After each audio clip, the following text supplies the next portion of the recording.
I bought the domain name, started building the website, and my colleague Rose and I, who's a journalist, used to work on the NME and write about bands and things, and was also challenged in that she wasn't being able to do that anymore. We started recruiting writers, people like Camilla, and other people to start writing about the benefits of aging, and we found that we had a real audience for that. And quite recently we started a Facebook group, and then we were lucky enough to get some Arts Council funding in the UK, which enabled us to host some events around death and style and taboos, and recently we've had some more grant funding to launch a business academy for older people, and we feel like we're now really kind of building momentum, and this event is about trying to engage the New York community, who are not dissimilar to what we're going through in London. Same sort of challenges around how we're going to live, love, and work in the future, what that looks like, how we can manifest that for ourselves so that it works for us. We're the first generation in history who's going to live 34 years longer than 2 generations previous. 3 years from now, there's going to be more of us than there are children under 5. We're a massive demographic, and media don't seem to really be taking us seriously enough.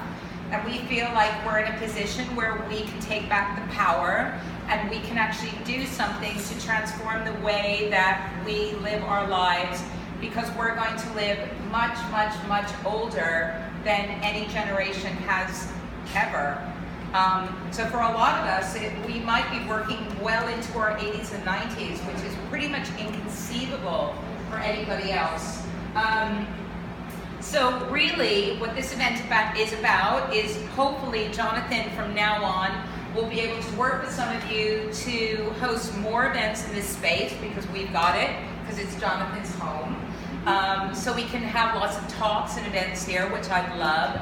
We can have more people engaging in our Facebook community, which is currently over 2,000 people and growing really rapidly.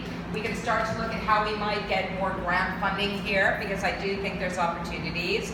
And we can just generally start to talk to one another in this country about what we can do to transform society for our age group and beyond. And that's why I'm here. And I hope that all of you will do one step, one small step, which is basically join our Facebook group, start to get involved in the conversation. And if you want to talk to Jonathan and other people here about hosting events, there's certainly that opportunity. But really, the one thing I'm asking you to do, the one single thing, is talk to each other and start to get involved in that conversation, because it's only going to grow. So thanks.